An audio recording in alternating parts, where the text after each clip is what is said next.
নবীজির স্ত্রী খাদিজা ইন্তেকালের পর আম্মা জান আয়েশা বলেন, মাঝে মধ্যে আমি বিছনায় রাসূলুল্লাহ সাল্লাল্লাহু আলাইহি সাল্লামকে পাই না।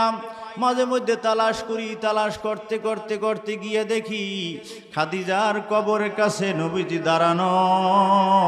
গভীর রাত্রে চোখের পানি ফালায় আর কান্দে, খাদিজার জন্য দোয়া করে।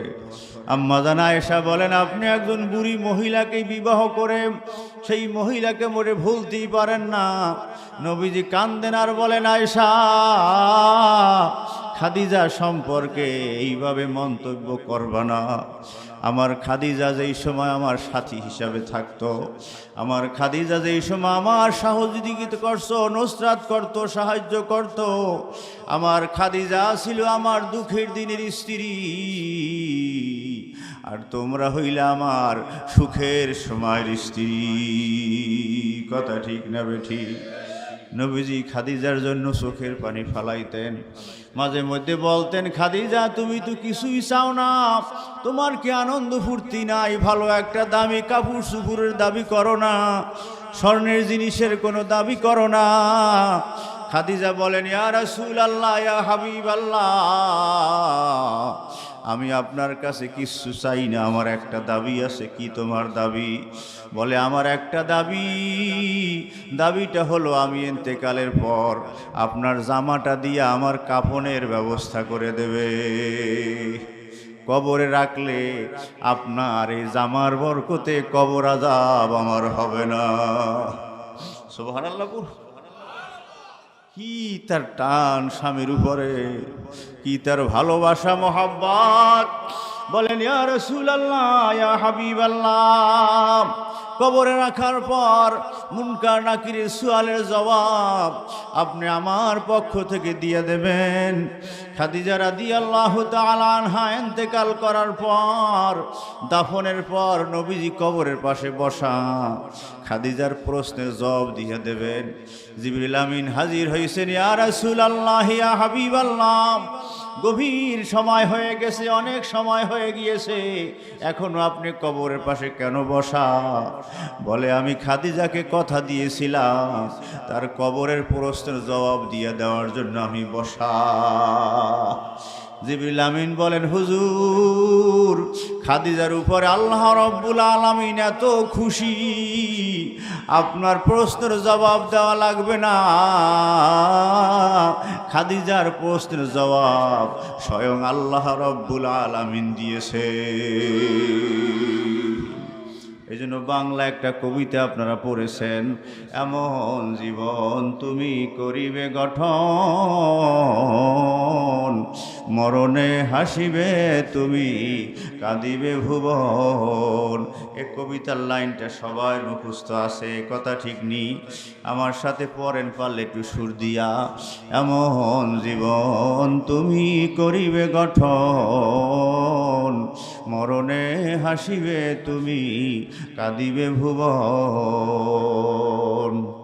আর আগে আরো একটা লাইন আছে, প্রথম যেদিন তুমি এসেছিলে ভবে, কেঁদেছিলে একা তুমি, হেসেছিল সবে, এমন জীবন তুমি করিবে গঠন, মরণে হাসিবে তুমি, কাঁদিবে ভুবন। ভালো ছেলের বড় দাম, কথা ঠিক না বেঠিক?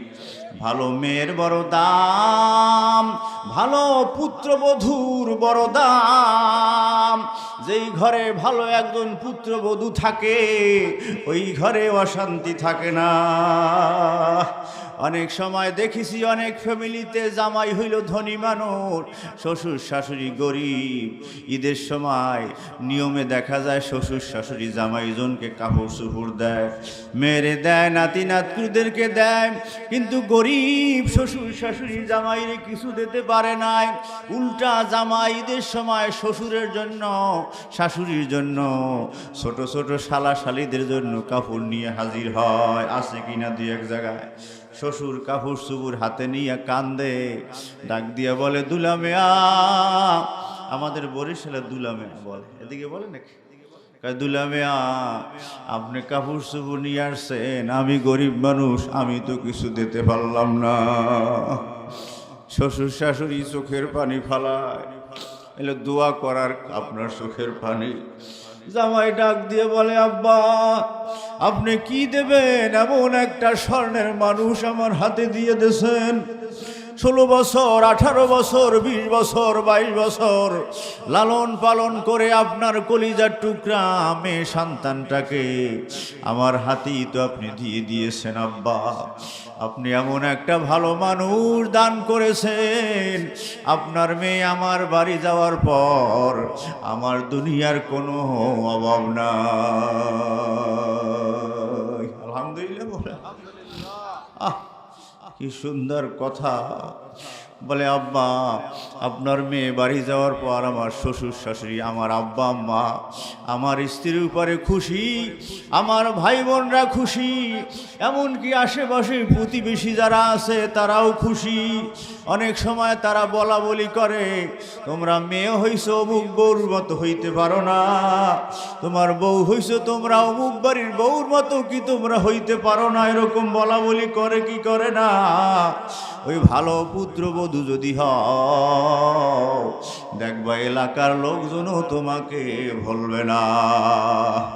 অনেক সময় পুত্রবধূরা বাড়ি আসছি ঠিকই, শ্বশুর শাশুড়ি খেদমত করতে পারবো না। দুই এক জায়গায় বলে কিনা, নাউজুবিল্লাহ বলে, শ্বশুর শাশুড়ি খেদমত করতে পারবো না। না মাগো, এটা বলা যায় না, কারণ সামনে একদিন আসবে তুমিও তো শাশুড়ি হবা। আজকাল যদি আমি আব্বার খেদমত না করি, আমি যদি মায়ের খেদমত না করি, আমি আমার শ্বশুর শাশুড়ির খেদমত না করি, আমি যখন পিতা মাতা হব, আমি যখন শ্বশুর শাশুড়ি হব, আমারও খেদমত নসিব হবে না। কথা ঠিক না বেঠিক?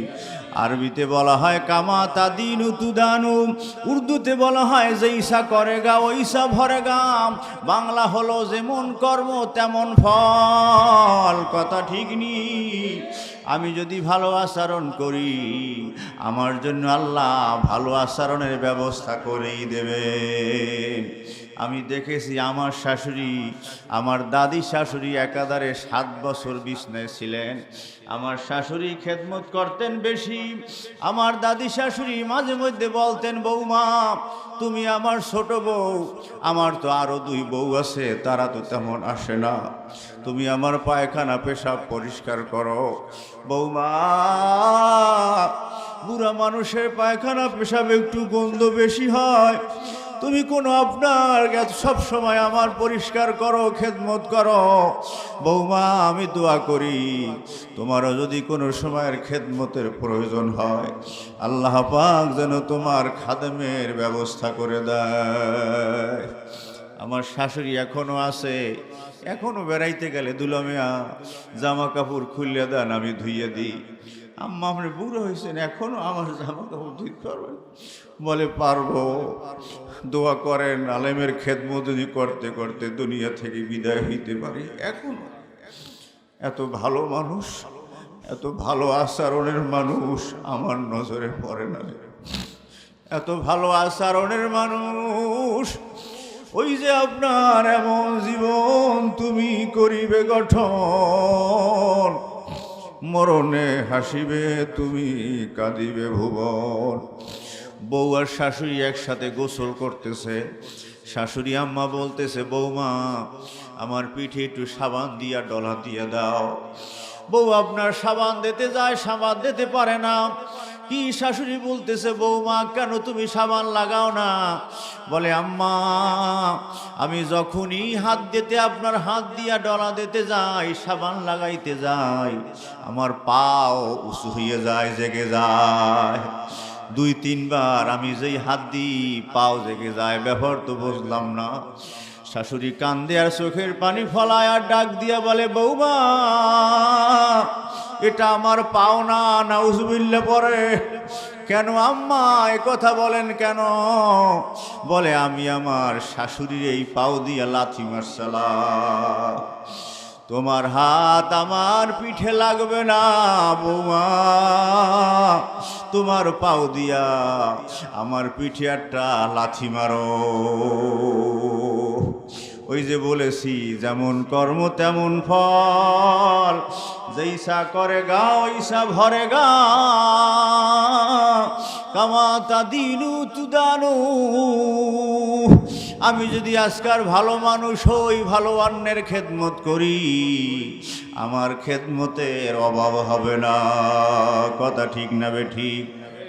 আমার ছোট ভাই মাওলানা বিলাল হোসাইন অনেক বড় আলেম, বুজুর্গ মানুষ, আমার ছোট অনেক বড় বুজুর্গ মানুষ।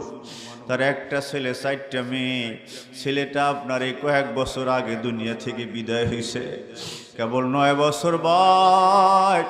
আমারে মোবাইলে জানায় আমি চরমনায় আছি, আমার নানো ডাকে, বলে নানো আমার ফয়জুল্লাহ দুনিয়া থেকে বিদায় হয়েছে। আমি গেলাম বাড়িতে, নাবালেগ শিশু, হেফজুখানায় পড়তো, হাফিজি পড়ার জন্য মাদ্রাসায় ভর্তি করাইছে। 2-3 পারা কোরআন সেই মুখস্থ হয়ে গেছিল। আমি বাড়ি গেছি, যে যাই বাড়িতে যাই, হাফেজ ছেলে, নাবালেগ শিশু আর জানাজায় শরীক হই। বাড়ি যাওয়ার পর আমার ছোট ভাই আলেম মানুষ আমার গলা ধরিয়ে কান্না শুরু করছে। নানো আমার একটা মাত্র ছেলে, ওরে হেফজখানায় ভর্তি করাইছিলাম, 2-3 পারা কোরআন শরীফের মুখস্থ হয়েছে। আমি ওরে সিন সূরা মুখস্থ করাইছি, আর রহমান সূরা মুখস্থ করাইছি, সূরা মুলক, সূরা ওয়াকিয়া, সূরা সহ অন্যান্য সূরা মুখস্থ করাইছি। আর নাম রাখছি ফয়জুল্লাহ। আমি ওর কানে কানে বলেও রাখছিলাম, বাবা ফয়জুল্লাহ, তুমি যখন বড় হবা, হাফেজ হবা, আলেম হবা, বাবা আমি মারা গেলে তুমি আমার জানাজা পড়াবা। এখন আরো বেশি কান্দে, বলে এখন ওর লাশ তো আমার সামনে হাজির, ও আমার জানাজা পড়াই দেবে, বড় হবে, কই তো হলো না। আমাকে বলতেছে আপনি জানাজা পড়াই দেন। আমি বললাম না মাওলানা, তোমার কলিজার টুকরা সন্তান, তোমার যেই পরিমাণ দরদ আমার তো ওই পরিমাণ দরদ না। কথা ঠিক নেই? তুমি জানাজা পড়াও, জনমের মতো বিদায় দাও। জানাজা পড়াইলো, মারা যাওয়ার পর নিজেই দেখেছি গোসল করাইলো, কাফনের কাফন পরাইলো, জানাজা পড়াইয়া কোলে নিয়া কবরের দিকে রওনা। কবরে রাইখা মাটি দিয়া, নিজের সন্তানের মাটি যদি আব্বায় দেয়, বাপ দেয়, নিজে যদি গোসল করায়, কাফন পরায়, জানাজা পড়ায়, আর কোনো ছেলে সন্তানও নাই, আর সন্তানটাও ভালো সন্তান, কবরে রাখার পর, মাটি দেওয়ার পর, কবরের পাশে দাঁড়িয়ে ডাক দিয়ে বলে, বাবা ফয়জুল্লাহ, তোমারে বিদায় দিয়া দিলাম বাবা, আল্লাহ পাক যদি কবুল করেন দেখা হবে হাসরের ময়দানে। সবাই চায় আমার ছেলেটা যেন ভালো ছেলে হয়। কথা ঠিক না বেঠি? এমন কোনো বাপ নাই সন্তান খারাপ হোক এটা চায় না, এমন কোনো শ্বশুর নাই জামাই খারাপ হোক এটা চায় না। কিন্তু অনেক ফ্যামিলিতে, 2-1 ফ্যামিলিতে দেখা যায়, শোনাও যায়, এমনকি অনেক সন্তান মায়ের গায়ে হাতও দেয়। নাউজুবিল্লাহ পড়েন। এক সন্তানের ঘটনা কেতাবে লিখেছে, বাড়িতে এসেছে, স্ত্রী নালিশ দেয়, তোমার মায়ের যন্ত্রণায় আর তোমার বাড়ি থাকতে পারবো না, হয়তোবা আমি থাকবো না, হয় তোমার মা থাকবে, এই বাড়িতে আমার থাকা হবে না। এমন আচরণের সন্তান স্ত্রীর বিচার দেওয়ার কারণে মাকে মায়ের শুরু করে দেয়। নাউজুবিল্লাহ পড়ুন। শুধু মায়ের না, মারতে মারতে মারতে ঘর থেকে বাইর করিয়ে ফেলায়, এমনকি পাও দিয়া মায়ের গায়ে লাথি দেয়। নাউজুবিল্লাহ পড়ে। মায়ের অন্য ঘরে রেখে দেয়। স্বামী স্ত্রী ওরা এক ঘরে থাকে। আর যেই মা 10 মাস পেটে রেখেছিলেন, যেই মা কষ্ট করেছেন, যেই মা দুধ পান করাইছেন, বড় করলেন, লালন পালন করলেন, একদিন গভীর রাতে ঘরে ঢুকেছে, ঘরে ঢুকে দেখে তার ছোট্ট সন্তানটা তার স্ত্রীর বুকের উপরে শোয়ানো। স্ত্রী, বিবি, সন্তান বুকের উপর রাখছো কেন? বলে পেশাব করে সমস্ত কাঁথা কাপড় ভিজিয়ে দিয়েছে, কোনো শুকনো জায়গা নাই। আরে যদি আপনার ভিজা জায়গায় রাখা হয় ঠান্ডা লাগতে পারে, আমার বুকটা ছাড়া আর শুকনো জায়গা নাই। এই দেখেই আর মায়ের কথা মনে উঠছে। সুবহানাল্লাহ বলে, বিবি তোমার কারণে মায়ের মারলাম। নাউজুবিল্লাহ বলেন। এমন সন্তান আল্লাহ, এই ধরনের নাফরমান সন্তান আমাদেরকে দিয়েন না। আমাদের সবাই সন্তানগুলোকে ভালো সন্তান হিসাবে কবুল করে নেন, বলেন আমিন। এই মাহফিলে আমরা যারা হাজির হলাম, সচিব মহোদয় অনেক কষ্ট ক্লেশ করে টাকা পয়সা খরচ করে বলেছে তার আব্বা আম্মা পাশে শোয়া। কথা বলার এক পর্যায়ে চোখের দেখে দেখলাম পানি পড়ে, কেঁদে ফেলেছে। বলে হুজুর আব্বা আম্মা না, একটু দোয়ার আয়োজন করেছি। আল্লাহ, সচিব সাহেবের আব্বা আম্মা সহ আমরা যারা এখানে আছি, আমাদের সবাই আব্বা আম্মারে মাফ করে দেয়। যখন দেখেছে বিবির বুকের উপরে সন্তান শোয়ানো, মায়ের কথা মনে উঠেছে, ঘর থেকে বেরিয়ে যায়। মাকে যেই ঘরে রেখে দেয়, জোরে জোরে ডাক দেয়, মা ও মা, মাগো দরজা খোলো মা। মায়ে ভয় পেয়ে গেছে যে গতদিন মারছে, আবার মনে হয় মারার জন্য আসছে। ঘরের ভিতর থেকে ডাক দিয়ে বলে, বাবা গতদিন মারছো আর মারলো না। আমি আজকাল সারাদিনেও তোমার স্ত্রীর সাথে কোনো কথা বলি নাই বাবা। তুমি যখন পেটে ছিলা, তোমার আব্বা দুনিয়া থেকে বিদায় হয়েছে, দুনিয়ায় এসেছো, তোমাকে লালন পালন করেছি বড় আশায়। বড় হবা, চাকরি নকরি করবা, বিবাহ করাবো, পুত্রবধূ বাড়ি আসবে, নাতি নাতকুর হবে, কোলে নেব, লালন পালন করব, দাদি দাদি ডাকবে। আমার সেই আশা পূরণ হলো না বাবা। তোমার আব্বা যখন ইন্তেকাল করেছেন, আমি অল্প বয়স আমার ছিল, আমি যুবতী মহিলা ছিলাম। আমি ইচ্ছা করলে অন্য স্বামী গ্রহণ করতে পারতাম, অন্য জায়গায় বিবাহ বসতে পারতাম। আমি অন্য জায়গায় বিবাহ বসি নাই। আমি যদি অন্য জায়গায় বিবাহ বসি, তোমার আদর হবে না। সুবহানাল্লাহ। এই তোমার মা, এই তোমার আব্বা। অনেক সময় দেখেছি মা অসুস্থ, সন্তান হবে, আব্বাই হসপিটালে নিয়ে হাজির হয়। গভীর রাত্রে হাজির হয়েছে, ডাক্তার নাই, ডিউটিরত ডাক্তার নাই। বেডে মায় কাতরায়, সারা রাত্র আব্বাই বারান্দায় বারান্দায় ঘোরে, শোয়ার কোনো ব্যবস্থা নাই। চোখের পানি ফালায়, কি হবে আমার স্ত্রীর, কি হবে পেটের সন্তানের। এরকম ওরা দেখেছি, সারা রাত্র বিছানায় শুইতে পারলেন না, একটু বসে বসে ঘুমাতে পারলেন না। সকালবেলা ডাক্তার হাজির, আব্বাকে ডাক দেয়, আস্তে আস্তে বলে, আপনি সন্তান চান না বিবি চান? দুইজন বাঁচানো যাবে না। এরকম হয় কিনা অনেক সময়। আব্বাই কিছু বলতে পারে না, শুধু চোখের পানি ফেলায়। কি হবে? আমি তো দুইজন চাই, আমার সন্তানের যেন থাকে, আমার বিবিরও যেন আল্লাহ বাঁচাইয়া রাখে। আব্বাই কিছু বলেন না। মায় বিছনায় বসে শুনেছে ডাক্তারের কথা। ডাক দিয়ে বলে, ডাক্তার আমি মা দুনিয়ায় বেঁচে থাকতে চাই না। আমার কলিজার টুকরা সন্তানের যেন কিছু না হয়। সুবহানাল্লাহ বলুন। এই তোমার মা, প্রথম যেদিন তুমি এসেছিলে ভবে, কেঁদেছিলে একা, তুমি হেসেছিল সবে। সবাই হাসে, আনন্দ ফুর্তি করে। নানীরা, নানারা, দাদা দাদিরা, ভাই বোন বড় থাকলে আনন্দ ফুর্তি করে, আমাদের ভাই হইছে, বোন হইছে। মামিরা আনন্দ ফুর্তি করে, মামারা, চাচারা, চাচিরা, ফুবুরা, খালাম্মারা, ঘরের মধ্যে আনন্দ ফুর্তি চলে। কথা ঠিক না বেঠি?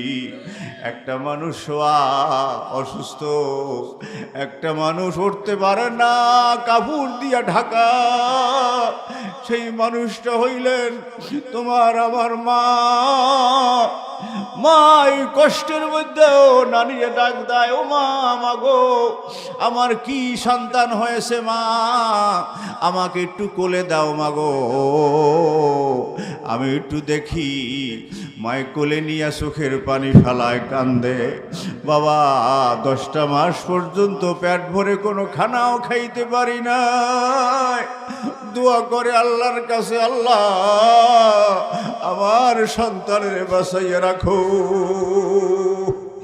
আমার মা আব্বা ইন্তেকাল করেছেন 1986 সালে, মা ইন্তেকাল করছেন এই গত অক্টোবর মাসের 2 তারিখে। 36 বছর পর মা দুনিয়া থেকে বিদায় হয়েছেন। আব্বার ইন্তেকালের পর মায় প্রায় 100 বছর দুনিয়া আল্লাহ রাখছেন।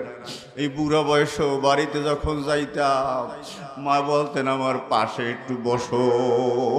মায়ের মাথায় হাত দেন, পিঠে হাত দেন। আসার সময় মা এখন যায়, মায়ে বারবার জিজ্ঞাসা, একলা আসছো কেন, বউ কোথায়, বউ আরে না কেন, বউ কেমন আছে, নাতি নাতকুর কেমন আছে। আবার 2-3 মিনিট যাইতেও পারে না, আবার বলে বউ কেমন আছে, নাতিরা কেমন আছে, তুমি কেমন আছো। দেখবেন বুড়া মানুষ যারা হইয়া যায় একই কথা বারবার জিজ্ঞাসা করে। রাগ হইও না, ছেলের কাছে আব্বাই চিঠি লিখেছে, বাবা মা শেষ হইলে টাকা পাঠাও, কিন্তু বাড়ি একবারও আসো না। যদি বাড়ি নাই আসতে পারো আর টাকা পাঠানো লাগবে না, শুধু টাকা পাঠাবা। এই জন্যই সন্তান লালন পালন করি নাই। সন্তানের ডাক কানে শুনবো, সন্তানের একটু দেখবো, নাতি নাতকুর কোলে লব, ওদের ডাক শুনবো, দাদা নানা ডাক শুনবো। যদি বাড়ি আসতে নাই পারো আর টাকা পাঠাবা না। চিঠি পাইয়া তার বসের কাছে যায়, স্যার আমার আব্বাই তো গ্রামে থাকে, বোঝে না, এই চিঠি লাগছে, আমার বাড়ি যাওয়া লাগবে, যাও তাড়াতাড়ি বাড়ি যাও, তোমার আব্বা আম্মায় কষ্ট পায়, বাড়ি যাও। অনেক সময় স্ত্রীও রাখতে পারি না, ওই বুড়া মানুষ, পাক করার লোক নাই, দেখাশোনার লোক নাই, বিছনায় পড়িয়ে থাকে, চোখের পানি ফালা। খবরদার, বাড়ি আসছে, বসে ছুটি দিয়ে দেশে যাও তাড়াতাড়ি। বাড়ির মধ্যে ঢুকছে, অনেক বড় বাড়ি, যেই বাড়িতে ছোট্ট ছোট্ট সন্তান থাকে না, ওই বাড়িতে মনে হয় যেন বিরান বাড়ির মতো। কথা ঠিক না ঠিক? বাড়ির ভিতরে ঢুকছে, তালাশ করে কোন রুমে মাহে আব্বায়। তালাশ করতে করতে করতে গিয়া পাকের ঘরে দেখে মায় বুড়ো মানুষ, চোখেও ভালো দেখে না, নুয়ে নুয়ে তরকারি করছে। পিছনে দাঁড়াইয়ে ডাক দেছে মা, যেই ডাক দেছে মা উঠতে গেছে, পড়িয়ে যায়। মায় জড়াই ধরছে, সন্তানকে আর ছাড়ে না, কান্দের বলে, বাবা অনেক বছর পর মা ডাক শুনলাম। মা নাই গৃহে যার সংসার অরণ্য তার, দেখিলে মায়ের মুখ মুছে যায় সব দুঃখ। মা কথাটি অতি মধুর, জেনে রেখো ভাই,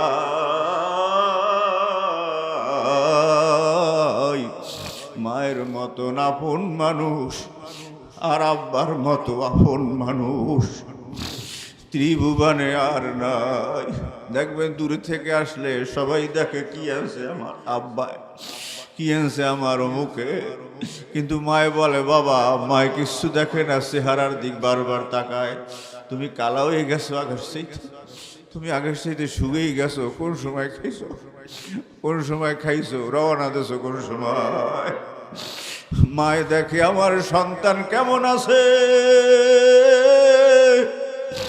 মায়ের সন্তানকে ধরছে আর ছাড়ে না, মা ছেড়ে দেন না। আব্বাই কোথায়? উঠানে রৌদ্রে বসা। মায়ের নিয়ে আব্বার কাছে যায়, সালাম দেয়, আব্বাই সালামের জবাব দেয়। কেমন আছেন আব্বা? ভালো, আর কিছু বলে না। কেমন আছো তোমরা? বউ কেমন আছে? কোন সময় খাইছো? হঠাৎ দেখে একটা কাক দেখা যায়। বাবা ওইটা কি? বুড়া মানুষ কয় ওটা তো কাক। আবার 1-2 মিনিট যায়, ওইটা কি? বলে ওটা তো কাক। আবার 2-3 মিনিট যায়, বলে ওটা তো কাক। সন্তান রাগ হয়ে যায়, বাবা একটু আগে বললাম না ওটা কি? যে একটু রাগ হয়ে যায়, মায়ের ডাক দেয়, শোনো ডায়েরিটা টেবিলে আছে, নিয়ে আসো। মায়ের ডায়েরি এনে হাতে দেশে, অমুক পৃষ্ঠা খোলো, বাইর করো। আমার সন্তানের বয়স যখন 4 বছর বা 3 বছর, আমি কোলে নিয়ে উঠানে দাঁড়ানো, উপরে একটা কাক দেখা যায়। আমার সন্তান বলে বাবা ওটা কি? ওটাও বলতে পারে না। আমি বললাম কাক। আমার বলে ওটা কি? বলে কাক।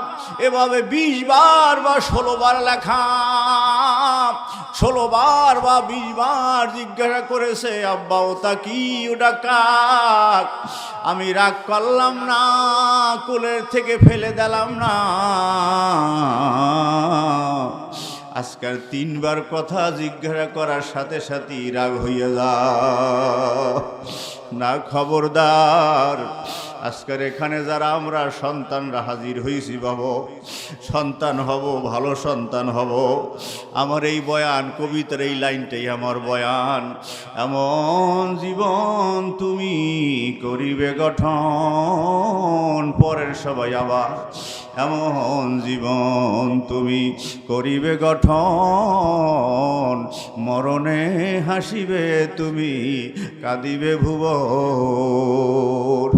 সরমুনাই হুজুর মারা গেছে, যাইয়ে দেখেন কবরের কাছে কত মানুষ চোখের বাণী ফেলায়। আল্লাহর কত ওলিরা দুনিয়া থেকে বিদায়। আমরা মারা যাব 4-5 বছর পর, কবরে কেউ মনে হয় যাইবে না। সন্তানরাও হয়তো বা ভুললে যাইবে। জঙ্গলের মধ্যে কবর, যাদের জন্য ঘর বাড়ি করলাম, জীবনটাকে শেষ করিয়ে দিলাম। হালাল হারাম তমিজ করলাম না, সুদ ঘুষ বুঝলাম না, সন্তানকে মানুষ করার জন্য জীবন বিলাইয়া দিলাম। ওরা মনে রাখবে কি রাখবে না, করোনার সময় অনেকটা বোঝা যায়। কথা ঠিক না বেঠিক? আব্বাই মারা গেছে, দাঁড়েও যায় না।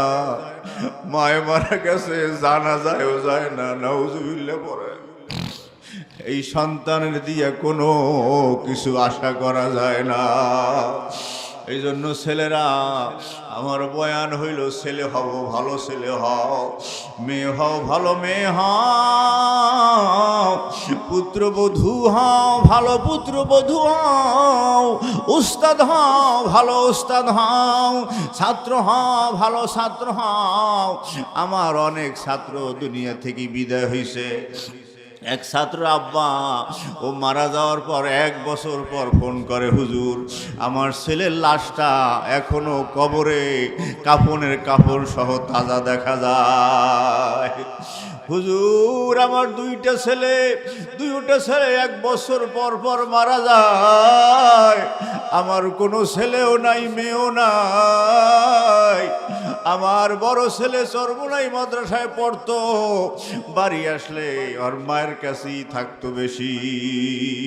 হুজুর ও মসজিদে আজান দিত 5 ওয়াক্ত, আমি ওর পিছে নামাজ পড়তাম। আমি গোসল করতে গেলে, ওর গোসল হইয়া গেলে দাঁড়াইয়ে থাকতো আমার লঙ্গি ধুয়ে দেওয়ার জন্য। বাড়ি আসলে আমার জামা কাপড়, লঙ্গি কাপড় সুপুর ধুয়ে দিত, ওর মায়ের ছায়া বেলাও ধুয়ে দিত। হুজুর আমার তো একটা সন্তানও নাই, কেউ একটু আব্বা বলে ডাক দেয় না, কেউ আমার স্ত্রীকে মা বলে ডাক দেয় না। হুজুর আর কবরটা ভেঙ্গে গেছে, আর কবরের ভিতরে লাশটা, কাপড়ের কাপড় সব এখনো তাজা। এমন কান্না শুরু করে দিয়েছে। আমি বললাম বেশি কান্নাকাটি করবেন না, আমার মনে হয় আপনার সন্তানকে আল্লাহ তাআলা বেহেশতের মেহমান হিসাবে কবুল করে নিয়েছে। এই জন্য আমরা সন্তান সবাই চাই ভালো হওয়ার জন্য, সবাই নিয়ত করি রাজি আছে কিনা। আবার একটু দুই হাত জাগাইয়া আল্লাহ রাব্বুল আলামিনকে দেখার, আমরা গো পাও ধরিয়াও বললে গেলাম হাত নামা। আমি তো এই বয়ানও করি প্রায় 25 বছর। সরমুনাই মাদ্রাসায় বুখারী শরীফ আপনাদের দুয়ার বরকতে পড়াই। ওই যে মাওলানা বললেন অনেক ছাত্র আছে, কালকের যেখানে মাহফিল করছি আমার ছাত্র একজন পীর সাহেব হুজুরের খলিফা মাওলানা রুহুল আমিন সাহেব, অনেক দোয়া করছি ওর জন্য। কালকার খাজা আপনার মির্জা মাজহার জানে জানা রহমতুল্লাহ আলাই, যিনি তাফসিরে মাজহারি কিতাব লিখেছেন, আপনার আল্লামা সানাউল্লাহ পানিপথি রহমতুল্লাহ আলাই, ওনার ওস্তাদ হইলেন মির্জা মাজহার জানে জানা রহমতুল্লাহ আলাই। মির্জা মাজহার রহমতুল্লাহ আলাই বলেন, কিয়ামতের ময়দানে যদি আল্লাহ তাআলা বলেন মাজহার কি আমল নিয়ে আসছো আমারে দেখাও, উনি বলেন আমি আল্লাহ তাআলার কাছে আমার ছাত্র কাজী সানাউল্লাহকে আল্লাহর সামনে দেখাইয়ে দেব। আল্লাহ জীবনে তেমন কিছু করতে পারি নাই, এই কাজী সানাউল্লাহ পানিপথির মতো আমি একজন ছাত্র তৈরি করছি। কালকার মাহফিল আমি রুহুল আমিন কেমন আমল, এত ভালো, এত ভয়ঙ্কর সুন্দর বয়ান করেন। বাড়িতে 3 দিন মাহফিল করেন, বছরে 2টা মাহফিল করেন, অগ্রহায়ণ মাসে মাহফিল, ফাল্গুন মাসে মাহফিল করেন।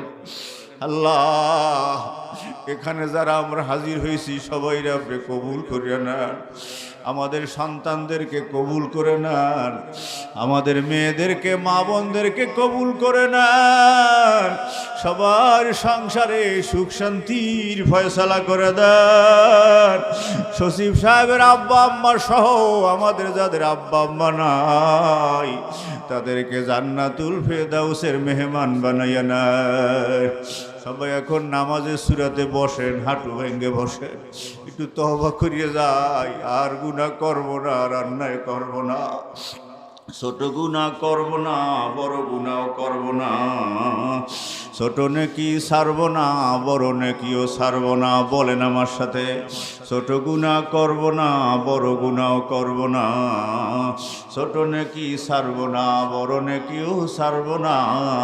এই বয়ানটা আজকার বাড়ি নিয়ে যাইবেন। হুজুর এই বয়ান করছেন, বলেন সবাই জোরে জোরে মুখ উচ্চারণ করে বলেন, ছোট গুনাহ করব না, বড় গুনাহ করব না, ছোট নেকি ছাড়ব না, বড় নেকিও ছাড়ব না।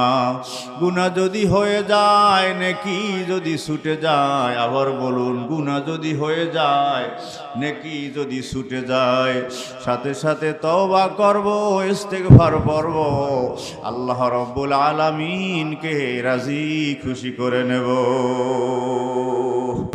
আল্লাযী, আবার পড়ুন জোরে জোরে মনের থেকে, আস্তাগফিরুল্লাহ আল্লাযী লা ইলাহা ইল্লা হুয়াল হাইয়ুল কাইয়্যুম ওয়া আতুবু ইলাইহি লা হাওলা ওয়ালা কুওয়াতা ইল্লা বিল্লাহিল আলিয়্যিল আযীম।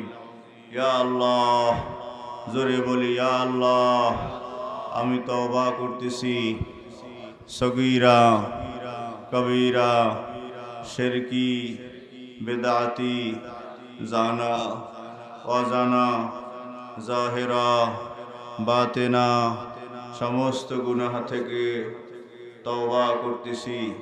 ইয়া আল্লাহ, আমার এই তওবাকে কবুল করে নেন।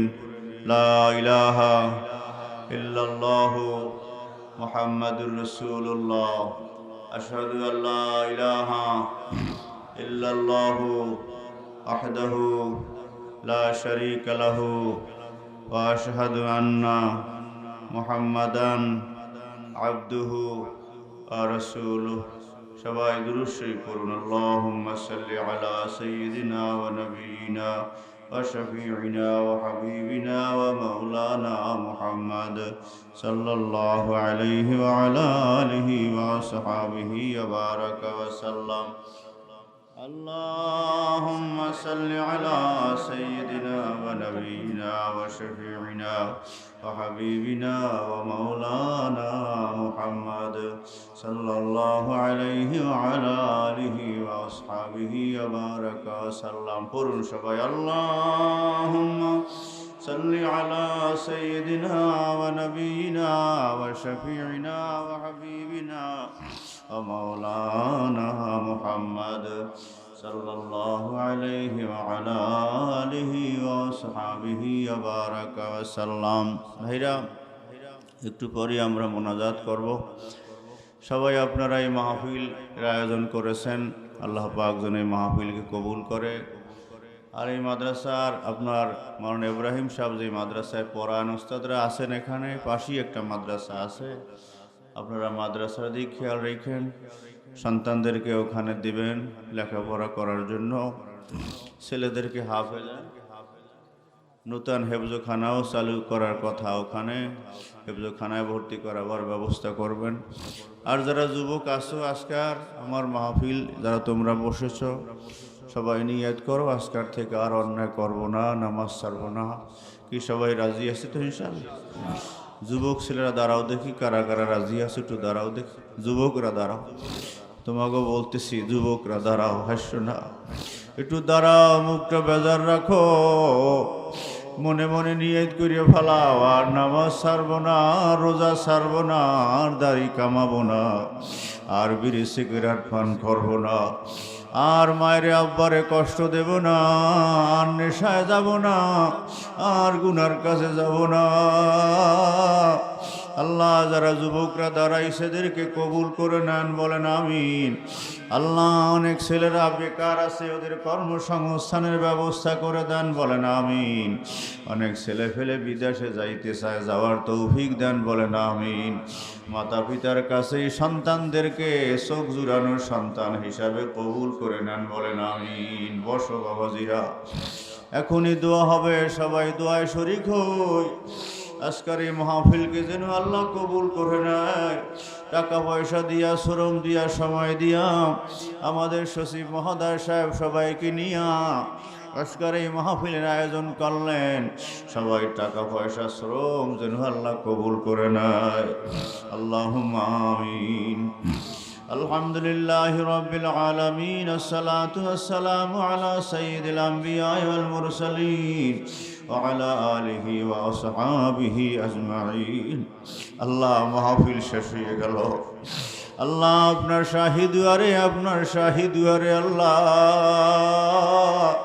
ভিক্ষুকের মতো দুইটা হাত আমরা বাড়াইলাম।